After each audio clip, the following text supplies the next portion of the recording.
Why did I forget my... Whoa, whoa, whoa, whoa, whoa, whoa! Oh, hopefully nothing broke. Hello there, this is Brian, and welcome to an episode of Product Reviews.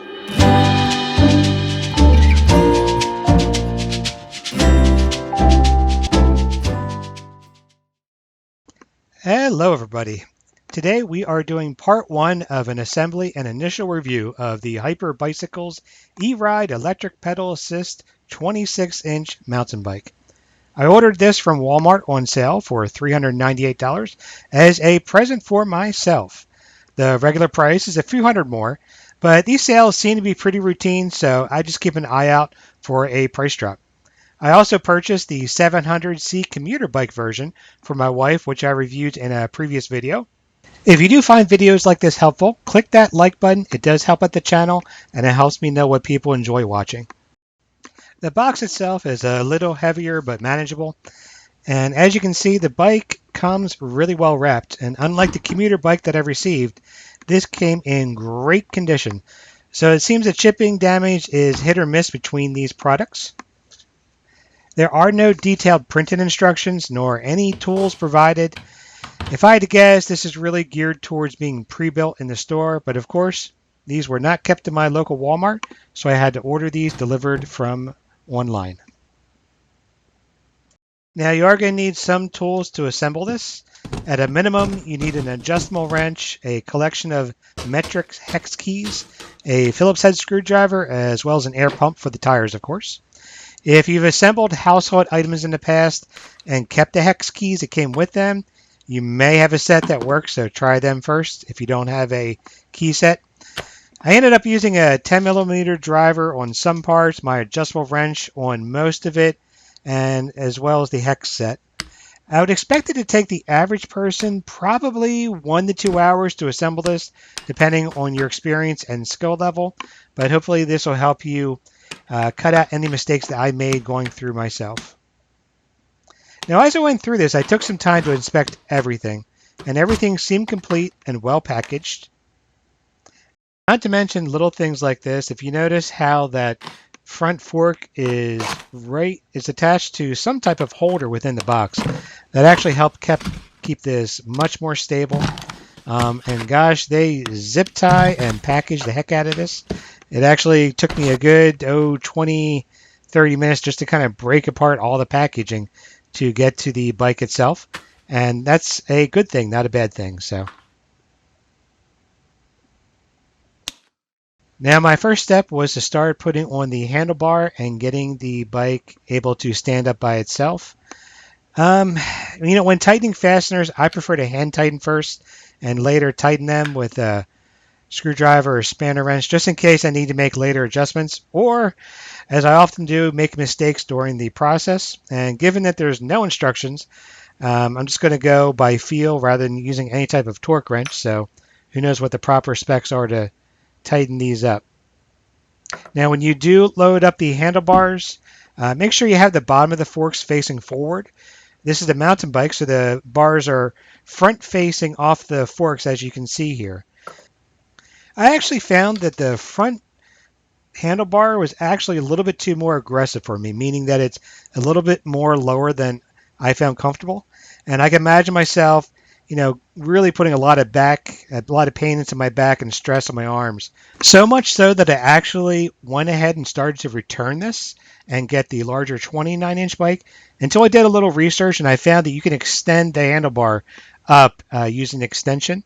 And I also noticed too that in the box itself, once I put it away, that the seat is much higher up. So, and given that this is a 26-inch bike, I feel it's more maneuverable. So at this point, I'm going to start putting on that front tire.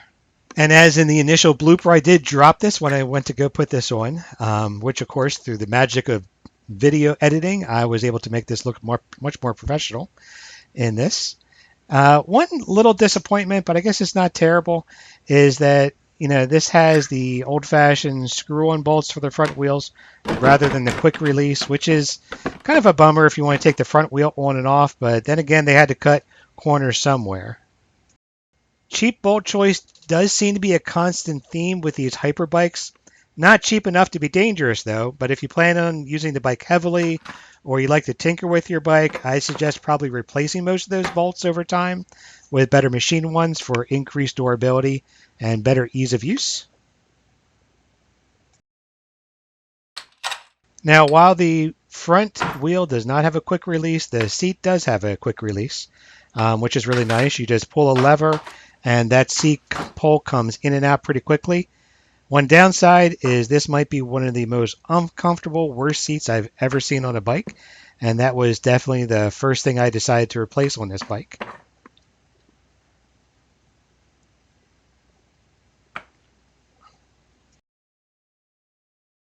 And again, without any instructions, I'm just winging this as far as how much force to use when clamping these down.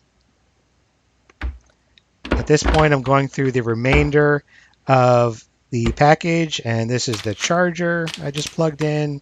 I'm taking off the remaining packaging, and gosh, there is so much packaging on this mountain bike.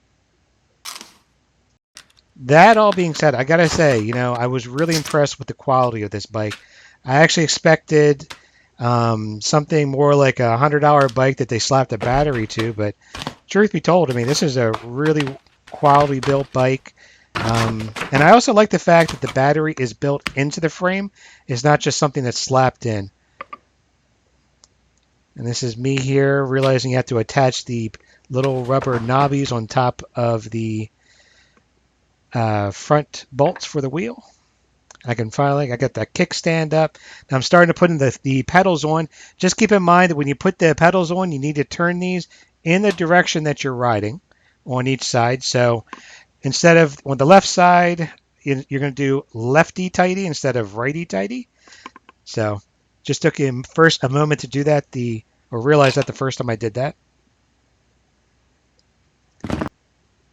And here's putting on the right pedal. The pedals are okay. I'm probably going to eventually replace these. I actually like the pedals much better on my wife's 700C bike than these. I wish they actually were a little bit more aggressive. And at this point, I'm just doing an initial tightening of the brakes. I'm going to cover how to do this a little bit better towards the end of the video.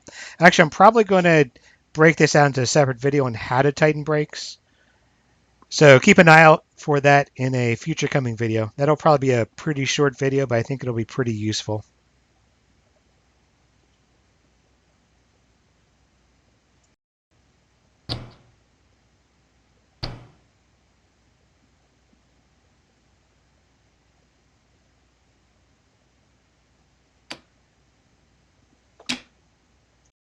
All right, with everything basically adjusted, I'm going to go ahead and take out the battery. When you're charging this battery the first time, they recommend you charge it for 4 hours. Also that you turn the battery on when you do charge it. My guess is that there is an overcharge sensor in this, that if you don't turn it off, the overcharge sensor doesn't work.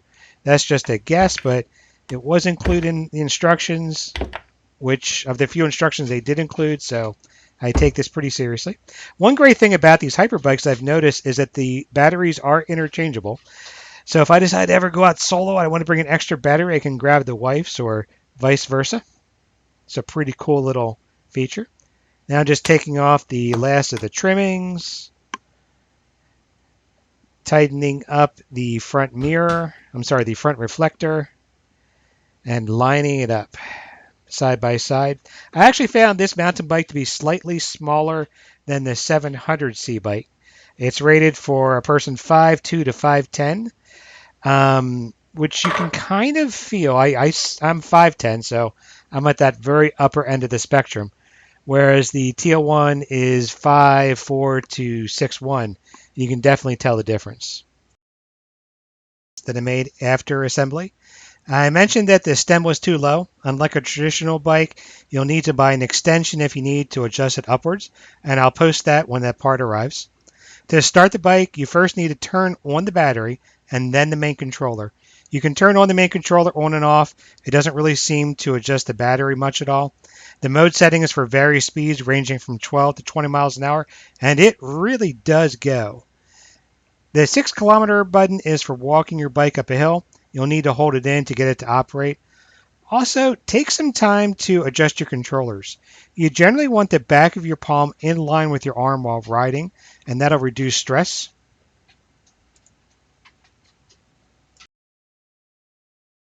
You're also going to want to adjust your brakes. You're going to loosen this bolt all the way open to the left by turning it left. Once it's fully out, you're then going to grab your corresponding brake. You're going to hold that together as hard as you can with your hands.